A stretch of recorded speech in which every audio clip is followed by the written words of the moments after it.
Campaigners to end violence against women and girls say the Scottish Government's current strategy is failing and the situation is now a national emergency.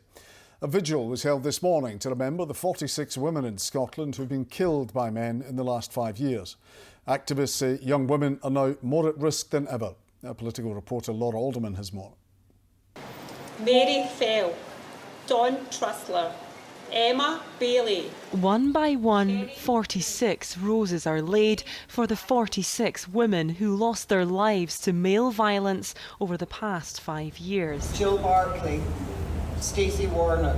Justice for Demi, all the way. Outside the Scottish Parliament this morning, their families and campaigners gathered for a vigil in their honour. He was a predator.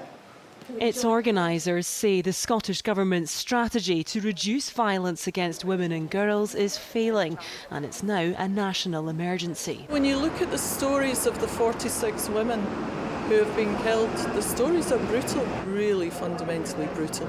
Well, I think the latest stats that have come out have shown that there's been an increase in domestic abuse cases and actually non-fatal strangulation of girls. And I think what we need is something that actually addresses the problem, so something that involves, education and training of young boys and men, because clearly if they're growing up with attitudes that are, harmful towards women and girls, then that's not going to be helpful for the future. The MSP, Pam Gosal, is bringing forward a bill aimed at creating a register of domestic abusers.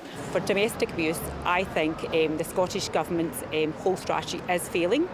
There are some good bits to it, so I'm not going to stand here and say there isn't. However, there is a big issue. As you can see, with numbers rising, we have around 64,000 cases recorded by Police Scotland on domestic abuse, and not one SNP, MSP came down, which was shocking. My colleagues came down, and I think it's important that no matter what your politics are, this is about keeping women and girls safe.